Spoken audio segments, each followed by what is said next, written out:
Japan's defense minister says a Chinese ship used a fire-controlled radar to target a Japanese naval vessel. Bloomberg explains the radar is designed to calculate a weapon's firing range, and using the radar can be an indicator of hostile intent. Japanese officials say a self-defense force helicopter was similarly targeted last month. The Japanese government is summoning a Chinese envoy in protest of the incidents. At the heart of the dispute, a chain of uninhabited islands. Still, NHK reports they've been hotly contested between China and Japan for centuries, especially as of late. The territory is in an area potentially rich in natural resources.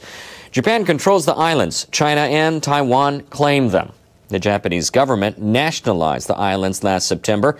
Chinese surveillance ships have been navigating near the territory ever since. CNN reports over the past few months, anti-Japan riots have erupted in southern China near the Japanese embassy over the dispute. One blogger points out we can't forget there are two sides to this story. A strong narrative has taken hold in the West and much of East Asia about China's behavior, which starts with the proposition that China is the provocateur. A report by the Malaysian Times says Chinese officials are optimistic new Secretary of State John Kerry will mean a change in the U.S.'s attitude towards the island dispute. The paper quoted outgoing Secretary of State Hillary Clinton as saying 2 weeks ago that America opposed any unilateral actions that would seek to undermine Japanese administration of the Diaoyu Islands. But perhaps Clinton had reason to suggest continued Japanese control of the islands. The Guardian previously reported the U.S. controlled the islands post-World War II from 1945 to 1972 before it relinquished control to the Japanese. The U.S. has urged leaders of Japan and China to solve the dispute peacefully.